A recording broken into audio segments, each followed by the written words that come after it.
With the Olympics now coming to an end, there's been some moments that we've all loved and enjoyed. We had the beautiful proposal in the Chinese team, we had the situation with the Dutch swimmers' trunks, and we had Simone Biles, as always, just dominating. And she's done a series into a double twisting double back.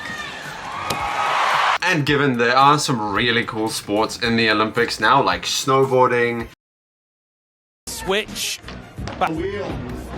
backside cross to the middle of the park, and he does! cross-country ski shooting. Biathlon is skiing. Biathlon is shooting. We need to be fast and precise. We need to show power if we want to succeed. And whatever that one Turkish guy is doing, shooting with his hands in his pocket.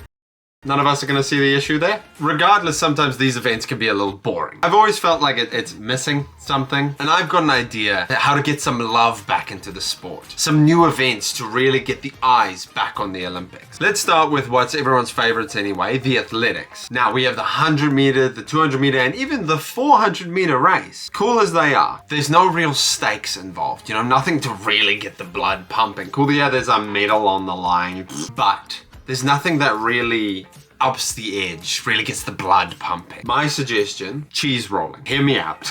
It is exactly as insane as it sounds.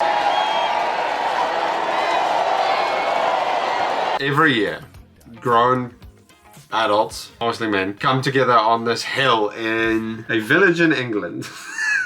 And they roll down a 9-pound wheel of double Gloucestershire cheese. Here we go! Hope I pronounced that right. Down this steep slope, and then they chase after it and try and catch it.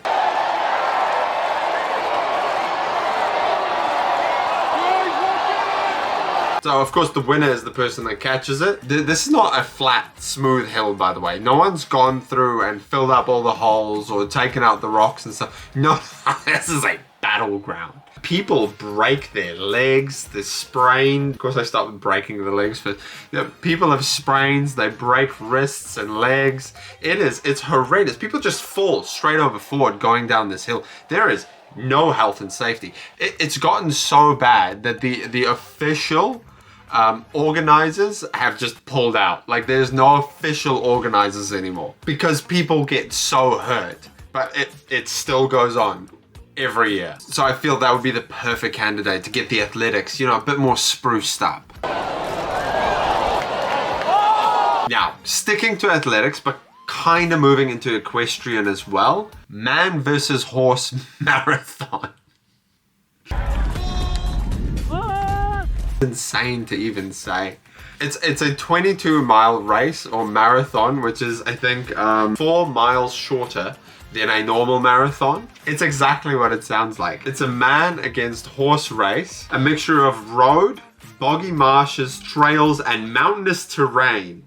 People are racing against other people on horses. It is held in a Welsh town of Lynwyd Wells. Wells? Anyway, surprisingly, who normally wins? The horses. Oh, except in 2022, a human person won. Oh, why? What the hell? Now we'll dive a little deeper into equestrian. Equestrian's always been a little divisive with people concerning about the ethics of racing, jumping the horses, and if the horses are enjoying it or having fun. I have some suggestions to, you know, to completely change the sport. Like, hear me out. Take away the horse completely. There have been some arguments from people saying the horse actually has to get the medal, which kind of agree. People just kind of coaches. But take the horse out completely. I give you hobby horsing.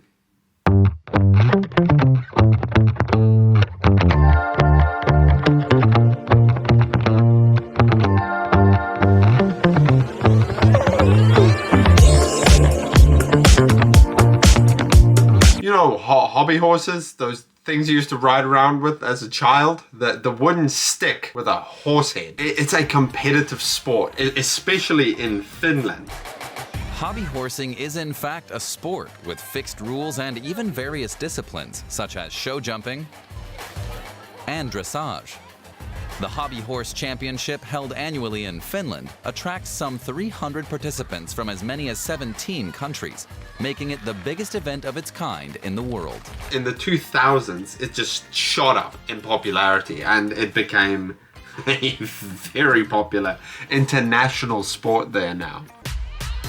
The path to recognition as a sport began in 2002 with the founding of the first Hobby Horse Association in Finland. At first, it didn't have much of a following, but through social media, the sport's gaining in popularity. There are people that do this full time. I can't tell if they're joking. Could you imagine this in the Olympics? Just people as serious as possible doing this. When real steeds aren't available, she jumps on one of her hobby horses. She's practicing for the Hobby Horse Championship, jumping higher and farther all the time. Now, it's a little related to another sport, which we'll talk about later. But yeah, you literally just hold the wooden stick and you jump through and do the obstacle courses as you would with a normal horse. Smaller. Now, given some of you may look at that and go, it's better. There's no horse. I feel better about it. But I still need a little more. I miss the intensity, the excitement. I miss the leather. That felt. I miss the galloping, the reins, the choreographed jumping over big things. My gift to you, pony play. Yeah.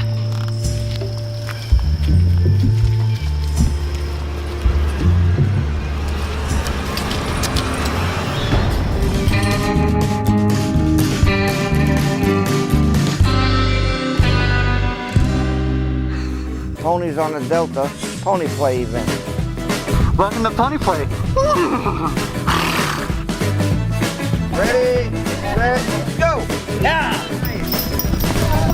These are real people and real horse get-up. Today we're out here having a pony play competition where people compete in events and classes just the same as real horses do. Get it! Get it! Yeah! They get these outfits made especially for them, for these. A lot of people have spent a lot of money getting very specific outfits made to be their one true horse. All of our outfits that we make are based off of bio horse equipment or made out of bio horse equipment that's been rearranged to fit humans and can get very costly. People are very proud of their outfits they put together. Oh, this could be your dentist. Some of these people could just be your accountant. You're just like, Dennis? What? Imagine seeing this. Oh, let's watch this video together. Everything on me is custom made. My ears are made from old boots, and then I added some fox fur to make it a little bit fuzzy, kind of get that Shetland look. The muzzle is custom made from a friend named Daisy Doll. Yeah, I got my bit and everything here. Custom made the bridge, which is a French braid. But the suit I did custom make, you know, I added the markings and everything to give me more of that Shetland breed look. Because my tail is 5 pounds by itself, which is quite a bit of weight. So, you know, that's about. First of all, imagine that's your dentist or your accountant. I mean, it'll take the horses out of it completely. To be fair, now people have a lot of fun with it. They buy their costumes. They have a really great time just enjoying pony play. And they feel it's a way to express themselves. They get into their horse self. Being able to change from the human aspect to the pony aspect in a headspace kind of way, like really get into character. Right. So looking the part is a big part of playing the part. Yes. And when it comes to pony tack, it's a lot about individual expression. Yeah, everybody's a little different. It's sexual. They'll say it's not sexual. It's me being my true me. Yeah, it can't be that much leather. The competition gets pretty crazy sometimes. I'm gonna beat you so hard. So I'm free, I run around, I gallop, I jump, I snort, I whinny, and I nuzzle, and I get the head scratches. It's a pony.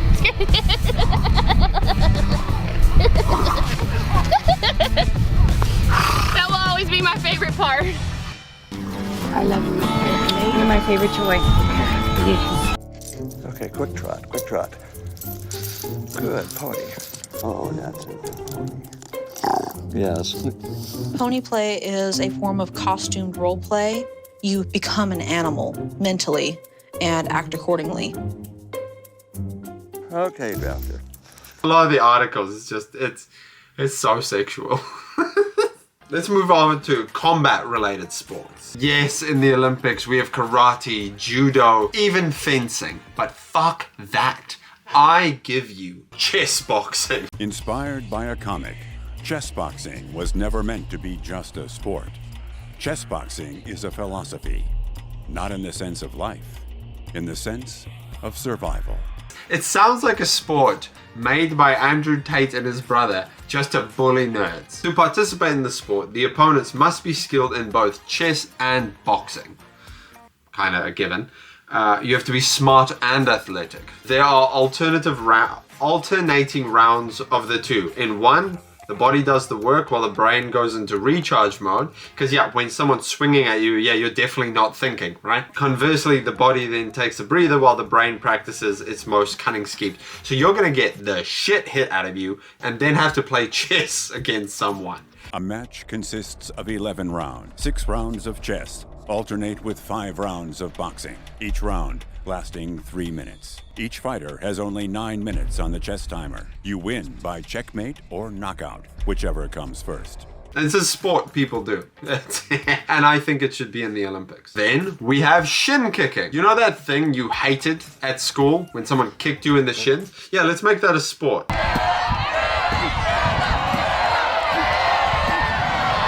It's a real sport in the UK. Of course, it's the English. Makes you proud to be British. Started in the 17th century, facing each other. Grab your collars. So you grab their collar, they grab yours. And then you just kick each other in the shins. You just kick the shit out of each other's shins. The winner, last man standing. It's an actual sport. Personally now, my favorite, my pièce de résistance. Ultimate taser ball.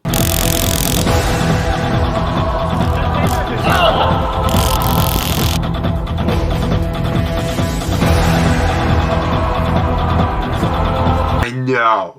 What the fuck? Even the first photo I saw was just crazy. How it works is 2 teams equipped with stun guns fight to score goals on each other using a rather big ball. Players can stun opponents in possession of the ball. So if you have the ball, someone can stun you with a taser.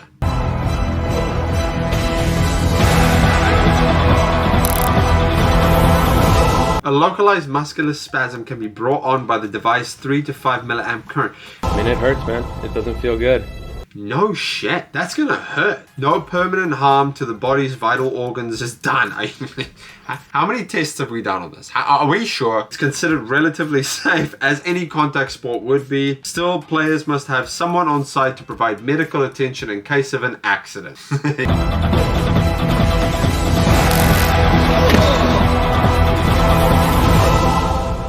Give a bunch of dudes tasers and a ball and say, have fun. What could go wrong?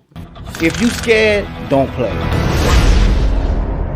Moving on now into some more outdoor sports. I give you extreme ironing. Of all the sports in the world, this one must be one of the weirdest. Extreme ironing. I know you first hear this, you're like, what? What are we doing? What? People go and iron clothes and stuff in extreme places. Decided to take the boredom out of the domestic chore by doing it on the edge of a cliff. Others rose to the challenge and have ironed underwater, upside down on a climbing wall, and even on the back of a cow. Oh, there's not much to say about it. It's insane. This photo, the guy's literally at the top of a peak, which he climbed up there with the iron on the board. Oh, of course it's British. Yeah, boy. Combine extreme outdoor sports with the thrills and pure delight from a crispy iron shirt. Some people record themselves ironing while scuba diving, exploring caves, and even halfway up a cliff. Calling it bizarre hardly does it justice. Extreme ironing is essentially just ironing clothes in really mental places. I think how you could put this into the sport, give them the ironing board, the iron with an extension cord of course, and a stack of clothes. And the person has to either do whatever sport, it could be riding a bike, climbing up a mountain, whoever reaches the top and back down. Ooh, but you have to iron at the top. With the clothes fully ironed, all fully ironed, neatly folded and stacked, that's the winner. You know, at the end of the day, it's a bit of fun and people enjoy it. Then we have zorbing. This one's nice and close to home because it was actually invented here in New Zealand, in Rotorua. What it is a giant plastic ball. You get inside and you run down a hill. Initially tested in 1994, within 4 years, the world's first commercial operation, Zorb Rotorua, opened just over 200 kilometers southeast of Auckland. I don't know how you can implement this as a sport into the Olympics, but you know, that's not up to me. I have played Zorb soccer.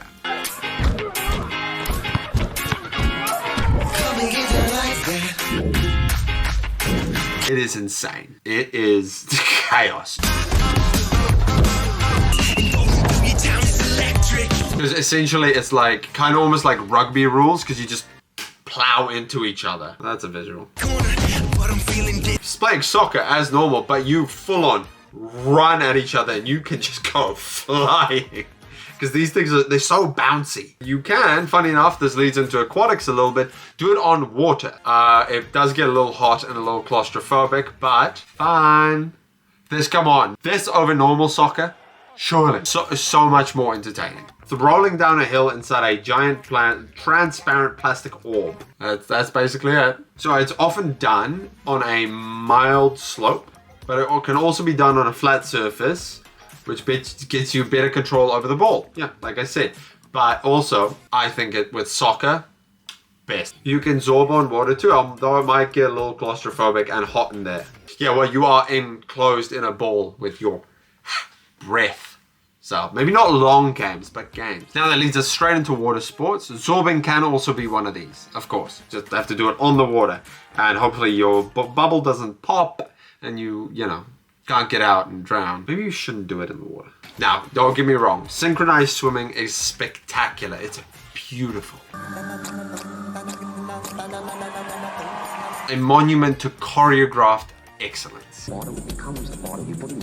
The high dive could be considered peak performance. But all of this, I think it could do with a little twist. Because there's one sport, one performance when it comes to aquatics that it just gathers everyone's attention, and you know people will be talking about it. You see this done and you know everyone's going to be talking about it for the rest of the day. That is belly flopping. Actual sport at the moment. It is the biggest part of the Redneck Games. The annual Redneck Games. There's not a lot of diversity here. This ain't just a little candle he's lighting up. At the start of the event, Elbow lights the ceremonial barbecue grill with the beer can torch. Let's get it down, boy! Redneck, called Freight Train, shows that he has some serious dance moves and away with the ladies. The Redneck Limo, a tractor ride, carries people around. Alligator kebabs are a delicacy. Redneck vehicles are on display, including this truck and the General Lee.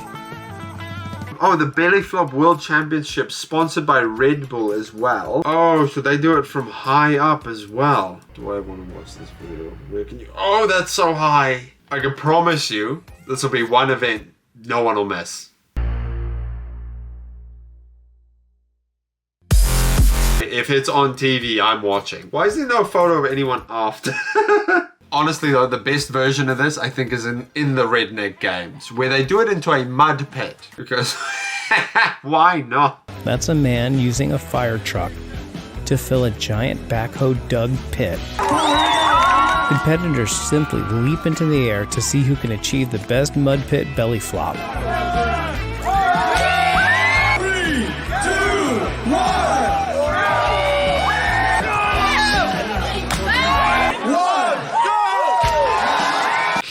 Oh, I love it. On to our next water sport, giant pumpkin kayaking.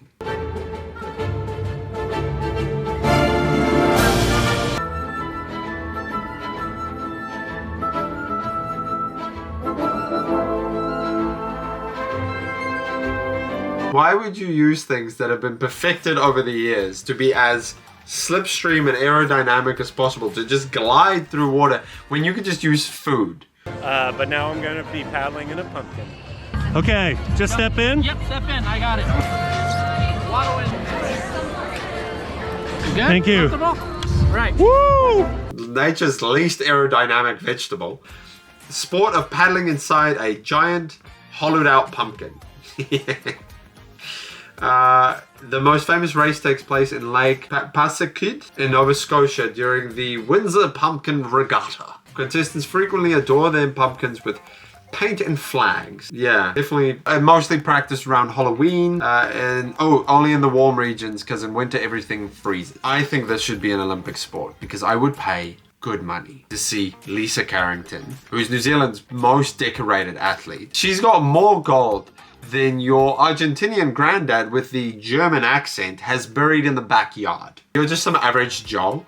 Just going there like, yeah, I'm gonna sail, I'm gonna kayak around this river in a pumpkin. You turn around and the peak of human performance is behind you. This absolute assassin of a woman is barreling down at you in what is essentially a glorified jack-o'-lantern. Someone wanting to have a fun little weekend event and Lisa's just there like, ready to go.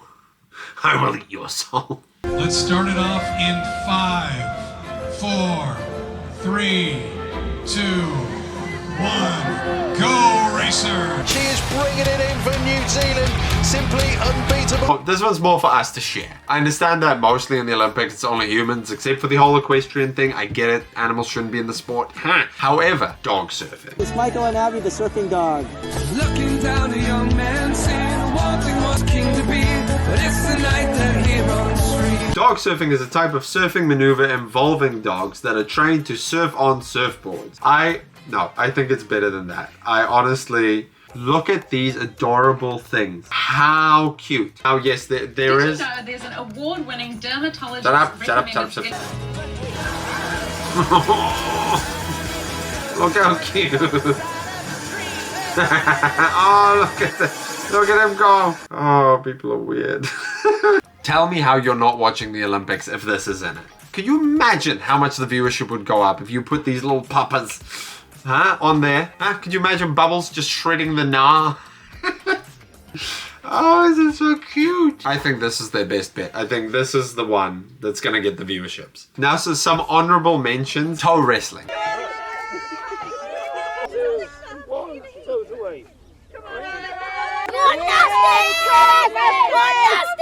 Similar to arm wrestling, each match of toe wrestling sets two opponents against one another. For the game, participants must undergo a thorough toe checkup by a licensed nurse. I feel kind of bad bringing this one up because I feel like I'm going to give a bunch of really weird people their exact thing they kind of want and their fetish, and that makes me very uncomfortable and kind of want to take a shower. Then there is ferret legging. 3, 2, 1, drop that whistle! I feel two ways about this. One, I think it's a bit cruel. The animal has no idea what it's doing. It's probably distressed, and I don't really think it's cool. The other hand of it, someone's gonna get bit on the dick. So how do they spend their time while they're inside your trousers? Well, you can see them walking about. And I've always stressed that they have wide... Get off! Oh, yeah. It was at this point that we had to abandon filming. These things have teeth. They have proper teeth. Most of us have been bitten by a house cat or a puppy, and that sucks. Some people have needed to get stitches over that. I know a guy, we were on the farm back in South Africa, and he got bit by a squirrel. We needed to get stitches and a rabies shot. Squirrel? Ferret. Squirrel? Ferret.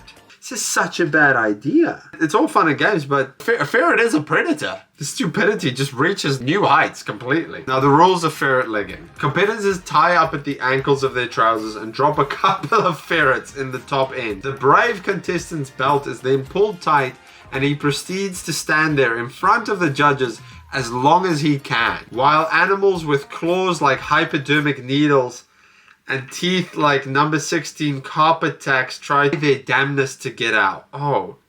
Jay's gonna ask the ferret for a date. Oh my goodness! Put stuff him back in there! As a further requirement, no undergarments are allowed to so certain vital and dangerous parts are within easy reach of the irritated critters. What is going on inside your trousers? They're nosing round. Do they ever bite? Yeah. Huh. Well, it may be a silly question, but if they bite so hard and hurt you, why do you do it? Well, that's it. It's a challenge that they have wide. Get off. Oh, yeah. The winner is the last one to release the voracious little animal. Contestants are required to be sober, presumably to ensure that they are fully in possession of their faculties before making the decision to compete. Are you fully in your faculties? Oh, it's not clear why anyone not under the influence of intoxicants would ever think for more than a second about joining in. So being of sound mind requirement seems moot. It's meant last but not least, the game from the Harry Potter series, Quidditch. The fictional game where they fly on brooms. That is now a real live human being thing that you can actually do in the world. This is the one that's a little like hobby horsing because you essentially hold a broom between your legs. There's hundreds of teams, 94 teams. There's a Quidditch World Cup. The main objective of the game is to score more points than the other team. Points are awarded for scoring goals. 10 points or catching the snitch. A tennis ball in a sock. 30 points for the snitch, the tennis ball in a sock.